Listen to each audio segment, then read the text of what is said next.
Vamos ficar sabendo o que vai acontecer no capítulo desta quarta-feira, 15 de fevereiro, da novela O Rei do Gado. Mas antes eu peço que você se inscreva no canal, ative o sininho para receber as notificações e deixe seu like. Bruno diz para a Luana que quando o filho deles nascer não vai levar Berdinazzi no nome dele, mesmo ela sendo uma Berdinazzi. Luana diz que não se importa. Bruno deixa claro que ele quer que o filho dele seja somente uma Mezenga, para não ficar a vida toda escondendo o nome como ele ficou. Luana diz que vai ser como ele quiser.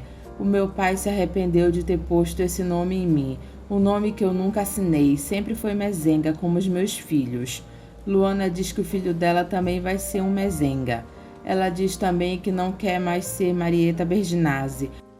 Ela quer que seja Luana Mezenga. Eu também prefiro abraçar minha Luana. Júlia e Dimas ficam falando sobre Lia e Aparício. Júlia diz que está demorando demais para Lia se cansar de Aparício. Dimas diz vai ver que ela já se cansou. Ele vê os dois vindo no corredor e avisa a Júlia que ela vem vindo. Lia dá bom dia para os dois. Eles também dão bom dia para ela. Lia pede para a Júlia servir logo o café porque eles precisam sair. Júlia fica olhando para eles indignada pelo violeiro ter dormido lá. Zé Bento pergunta para Lourdinha se foi ela quem bateu no quarto dele essa noite. Ela diz que foi e ele fingiu que estava dormindo. Mas eu estava mesmo? Ué, se você estava dormindo, como é que você sabia que era eu? Porque eu me dei conta que era você. Eu pensei que fosse um pesadelo. E pede para ela parar com isso. Lourdinha inventa que ela tem medo de dormir sozinha. Você larga de besteira. Lourdinha diz que na casa de Lia ela dormia com a Júlia. Zé Bento diz que se ela está pensando em dormir com ele, ela pode tirar o cavalo dela da chuva. Eu sei, o meu cavalo já está tão encharcado, já pegou até uma gripe. E você não se resolve. Zé Bento pergunta, resolver o quê? O seu cavalo vai acabar morrendo de tanto esperar. Lourdinha diz na cara dele que ele é frouxo. Frouxo eu? Você não me conhece, moleca. Bem que eu queria te conhecer, mas você parece mais virgem do que eu. Zé Bento diz que qualquer dia ela vai pegar ele com a cabeça virada e ele vai mostrar para ela o que é bom. Lourdinha pergunta se é bom mesmo. Zé Bento foge de Lourdinha. Ora, será que ele é assim com todas as outras ou é só comigo? Leia diz para Ralph que ela está apavorada. Apavorada de quê? O que os olhos não veem, o coração não sente. Ela diz, tá certo, eu vou procurar me acalmar. Ralph manda ela fazer isso mesmo, porque ela vai ter que dar um tempo para ele. Ele vai ter que desaparecer da vida dela. Liliana e o senador desembarcam no aeroporto de Brasília. Regino liga para a casa de Rosa pedindo para falar com o senador e diz que ele é o líder dos sem terras e que o senador conhece ele. Rosa trata ele mal e bate o telefone na cara dele. Regino fica sem entender nada. Rosa diz para essa gente, ele faz política. Por isso que a nossa vida tá uma pobreza. O senador chega no apartamento dele com Liliana. Ela diz, poxa pai, é aqui que o senhor mora? Ele diz sim, por quê? Bem que a mamãe falou que era um cubículo. É pequenininho, mas é o suficiente para as necessidades do teu pai. Liliana diz que ela pensou que um senador da república merecesse coisa melhor. Ele pede para ela não começar a fazer críticas como a mãe dela. O senhor é muito acomodado, pai. Ele diz que é. Ela diz que não faz mal, porque ela está adorando estar lá com ele. Eu também fico muito feliz de você estar aqui com o teu pai. Chiquita chega em casa e toma um susto ao ver o senador com uma mulher lá. Ela pede desculpas e diz que ela volta mais tarde. Ele manda ela voltar e diz que ele gostaria de apresentar a filha dele, a Liliana. Ela diz, é a sua filha, desculpa. As duas se dão as mãos e Chiquita diz, muito prazer, dona Liliana. Liliana se senta no sofá e o senador fica olhando para ela feliz porque ela está lá com ele. Marcos diz para o pai que às vezes ele fica pensando como é que ele conseguiu juntar tantos bois assim. Bruno diz, trabalhando, filho, trabalhando. Marcos diz que ele sabe e que ele gostaria de sair com ele em comitiva como ele saía com o pai dele. Bruno pergunta se é verdade isso. Ele diz que é verdade, ele tem que pegar gosto por tudo isso. Então, se é para lidar com boi, eu queria saber tudo, pai. Bruno pergunta se precisa ele virar peão para isso. Marcos diz: e por que não? Bruno diz que não vai faltar oportunidade. Marcos diz que ele também queria aprender a tocar berrante. Então vai pegar o berrante do seu avô que está pendurado ali na parede da sala.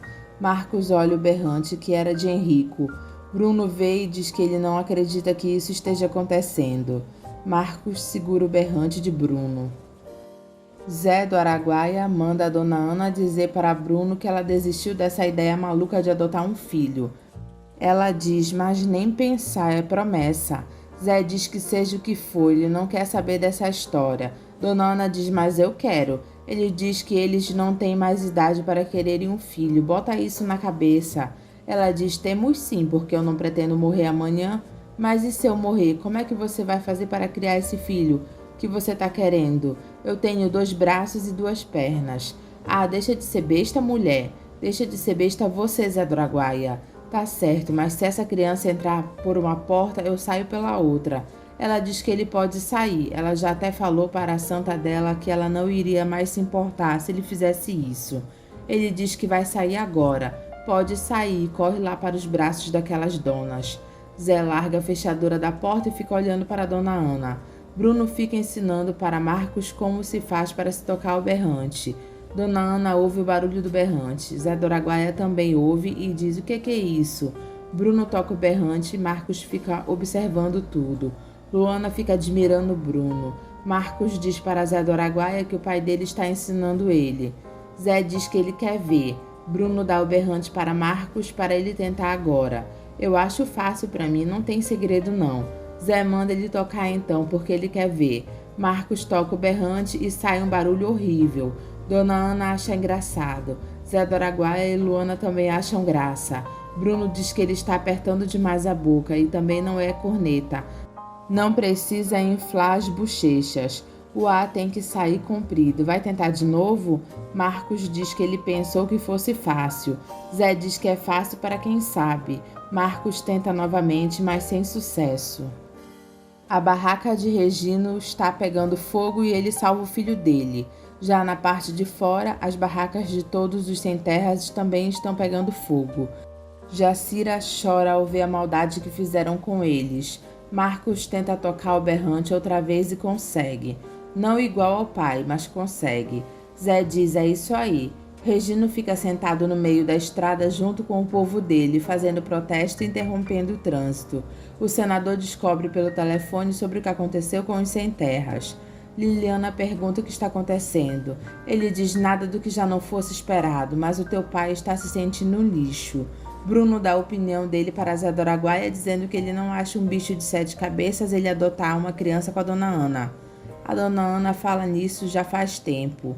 Zé diz que dona Ana tem essa mania. Ela quer forçar ele a aceitar a ideia dela. Bruno diz que promessa é promessa. Mas eu não tenho nada a ver com essa história, seu Bruno. Eu não fiz promessa nenhuma. Bruno pede para Zé do Araguaia dar uma boa razão para eles não adotarem uma criança. Porque condições vocês têm para isso. Dizer que vocês estão velhos é uma besteira. Eu sei, patrão. Bruno diz: mas então... Zé conta para Bruno que ele já tem um filho. Mas pelo amor de Deus, não me diga, Zé. É verdade, é um molequinho de 12 anos. Bruno pergunta se a dona Ana sabe. Deus me livre, patrão. Ela me larga se ela souber. Mas que novidade é essa, Zé? Zé diz que as sumidas que ele dava e a dona Ana pensava que ele ficava de safadeza com as mulheres da vida. Me espanta, Zé, você nunca tem me contado essa história. O senhor sabe, né? De repente o senhor podia abrir a boca e aí confusão estava armada, né? Eu já tenho um filho e 2 já é besteira, né, patrão? Bruno diz que ele não acha que seria besteira e pergunta para Zé do Araguaia se não daria para os 2 adotarem o próprio filho dele. Do que o patrão tá falando? Bruno pergunta onde está essa criança. Zé diz que está com a avó dele. Bruno pergunta pela mãe. Zé diz que a mãe caiu no mundo. Bruno pergunta para Zé se o garoto sabe que ele é pai dele. Zé diz: claro que sabe, sou eu que sustento ele. Por que o patrão está dizendo isso? Bruno pergunta se ele acha que a avó abriria a mão da guarda da criança. Eu sou o pai dele, vai ter que abrir, né, patrão? Então vamos fazer o seguinte, quando eu voltar aqui, eu vou lá com você buscar essa criança. E a gente traz essa criança e diz para a dona Ana que fui eu que arrumei para vocês esse menino. Mas o patrão tá maluco? Eu vou enganar Dona Ana? Bruno diz que depois que Dona Ana se afeiçoar com o menino, ele conta toda a verdade para ela. Eu não fiz filho na Dona Ana, mas fiz filho em outra mulher. Se ela souber disso, ela me mata. Que mata, Zé do Araguaia? Eu tô começando a achar que é você que não conhece bem a Dona Ana. Zé diz que ele vai pensar bastante nesse assunto. Então você pensa até eu voltar aqui. Jeremias pergunta para Rafaela se é verdade mesmo que ela encontrou a Luana num acampamento de sem terra. Ela diz que sim. Ela foi com o Marcos lá. Mas por que o senhor está perguntando isso agora? Jeremias pergunta se é verdade que ela era mesmo uma boia fria. Pelo menos é o que ela conta, é o que se sabe dela. Judite se intromete e diz para Jeremias que ele está com a pulga atrás da orelha, já achando que Luana pode ser mesmo a sobrinha dele. Não fala besteira, Judite. O maledito do Bruno Mezenga que inventou essa história, achando que eu sou trouxa. Otávio conta para Jeremias que Bruno vive com a Luana.